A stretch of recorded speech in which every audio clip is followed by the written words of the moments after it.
nk'ibisanzwe rero ni Taranzileta ndabashojeho muri hirya no hino mu gihugu.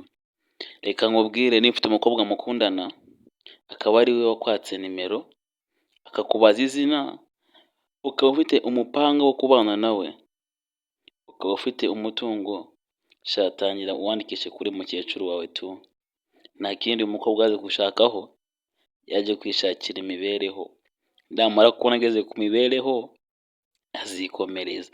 Ngo iki gihe ngo misiyo zabo ngo ni gatanya nicyo bishakira. Ngo ni ugushaka ukuntu ngo mubanza mugashakana umutungo cyangwa akaza gutwara uwo yasanze ufite. Inama nakugira rero, fata umutungo wawe utangire kuwandikisha kuri mukecuru wawe. Kuko mukecuru wawe buriya ngo arakwemera, niwe muntu ugukunda uba kuri iyi si wenyine tu. Ngo abakobwa mubona bagenda batambuka berekana ngo za nyasha, nta rukundo bagira.